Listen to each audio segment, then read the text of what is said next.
Assalamualaikum warahmatullahi wabarakatuh. Sebelumnya perkenalkan, nama saya Kanita Zahra dengan NIM 66661240123. Sebelumnya saya hormati Ibu Dr. Ayu Ningtyati MPPM, selaku dosen pengampu mata kuliah Manajemen Strategi. Dalam kesempatan kali ini, izinkan saya untuk mempresentasikan hasil analisis EVAS, IVAS, kuadran, matriks, SWOT, dan implementasi evaluasi di PT Kereta Api Indonesia. Pada saat ini kita akan membahas sedikit tentang profil PT KAI atau PT Kereta Api Indonesia, di mana PT KAI ini merupakan BUMN atau badan usaha milik negara yang bergerak di bidang jasa transportasi perkeretaapian. Ini sejarah Kereta Api Indonesia ini dimulai sejak tahun 1897 ketika jalur pertama Semarang dan juga Tanggung diresmikan oleh ANS. Setelah Indonesia merdeka, seluruh layanan kereta api ini dinasionalisasi, di mana pada tanggal 28 September 1945 berdirilah di KAI yang menjadi cikal bakal PT KAI saat ini. Seiring dengan perkembangan yang zaman, PT KAI terus bertransformasi melalui modernisasi layanan serta digitalisasi sistem guna yang memenuhi kebutuhan transportasi masyarakat secara lebih efisien, nyaman, dan juga aman. Selanjutnya saat ini langsung kembali hasil analisis EVAS atau internal faktor analisis sendiri, di mana total bobot untuk strange dan juga weakness masing-masing adalah 0,50, namun skor kekuatan jauh lebih tinggi yaitu 1,60 dibandingkan dengan skor kelemahan 0,60. Dari perhitungan ini diperoleh nilai koordinat X yaitu strange dikurangi dengan weakness atau 1,60 dikurangi dengan 0,60 yang menghasilkan 1,00, di mana angka ini menunjukkan bahwa posisi internal PT KAI masih berada pada kondisi yang cukup kuat. Artinya PT KAI masih memiliki peluang yang besar untuk dapat melakukan pengembangan dan juga strategi pertumbuhan selama mampu mengatasi kelemahan-kelemahan yang ada dalam internalnya. Bagian selanjutnya menjelaskan tentang faktor eksternal yang memberi peluang bagi PT KAI untuk berkembang, di mana setiap faktor diberi bobot rating dan juga menghasilkan skor atau hasil dari bobot 3 kali rating. Yang pertama ada program pemerintah yang mendorong transportasi rendah emisi yang berbobot 0,16 dengan rating 4 dengan skor 0,56, di mana kebijakan pemerintah ini mendukung penggunaan moda transportasi yang ramah lingkungan seperti kereta api. Hal ini menjadikan PT KAI sebagai solusi atas masalah-masalah polusi dan juga kemacetan di kota. Nah, program elektrifikasi dan juga transportasi dan juga pengurangan karbon ini menjadi salah satu peluang strategis bagi KAI. Yang kedua ada pertumbuhan wisata domestik yang meningkatkan mobilitas kereta dalam bidang sosialnya, di mana berbobot 0,20 dengan rating 4 dengan skor 0,60. Di mana tren pariwisata lokal ini meningkat terutama pada rute masa liburan, di mana rute-rute ini menggunakan kereta api yang semakin diminati oleh masyarakat. Hal ini membuka peluang bagi KAI untuk dapat mengembangkan wilayah wisata dan juga perjalanan tematik. Selanjutnya perkembangan teknologi pembayaran digital dan juga integrasi tiket di bidang teknologi, di mana berbobot 0,19 dengan rating 3 dengan skor 0,39. Nah, hal ini karena kemajuan teknologi seperti QRIS, e-wallet dan juga integrasi multi platform yang menjadi peluang besar untuk dapat meningkatkan kemudahan transaksi bagi penumpang. Hal ini dapat mempercepat layanan pembelian tiket sekaligus dapat meningkatkan pengalaman pelanggan. Selanjutnya kita masuk ke dalam faktor ancaman atau threats, di mana faktor-faktor eksternal menjadi tantangan atau ancaman bagi PT KAI dalam menjalankan operasinya.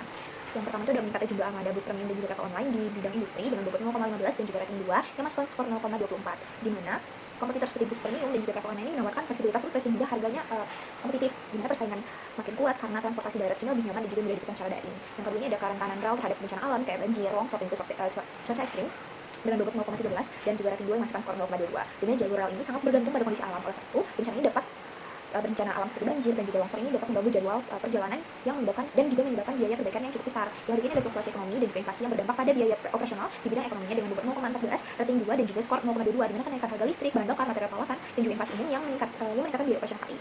Kita masuk ke dalam subkuadran strategi berdasarkan analisis faktor eksternal EVAS yang telah dilakukan, yang memperoleh total skor 2,20 dengan subtotal opportunity sebesar 1,52 dan subtotal street sebesar 0,68, maka koordinat Y atau opportunity dikurang threats adalah 0,84 dengan membandingkan koordinat Y eksternal 0,84 dan koordinat X internal yang diketahui bernilai 1,00 atau IVAS. Posisi strategi perusahaan ini jatuh pada kuadran 1 atau growth, yang mengidentifikasi bahwa perusahaan ini berada dalam posisi yang sangat kuat karena memiliki kekuatan atau stretch internal yang dominan dan juga menghadapi peluang opportunity eksternal yang besar. Selanjutnya kita akan masuk ke dalam analisis matriks SWOT. Berdasarkan analisis SWOT yang telah kami susun, strategi perusahaan ini telah diprioritaskan untuk mencapai pertumbuhan yang berkelanjutan untuk mengatasi tantangan yang ada, di mana total skor tertimbang dari matriks ini adalah 3,5 dengan bobot total 1,00 yang menunjukkan bahwa strategi yang dirumuskan adalah relevan dan juga efektif dalam memanfaatkan kekuatan untuk mengatasi kelemahan dan juga merespons peluang serta ancaman. Dua strategi dengan skor tertinggi adalah strategi strange opportunity atau SO dan juga strategi weakness opportunity atau WO, di mana keduanya menghasilkan skor 1,00. Sementara strategi SO ini berfokus pada ekspansi layanan melalui diversifikasi bisnis seperti komputer, logistik, dan juga wisata yang memanfaatkan kekuatan internal untuk dapat menangkap peluang pertumbuhan di sektor pariwisata. Sementara itu di strategi WO ini menargetkan peningkatan kapasitas jalur dengan memanfaatkan peluang-peluang yang ada dari pembangunan double track dan juga elektrifikasi yang penting untuk dapat mengatasi keterbatasan kapasitas saat ini.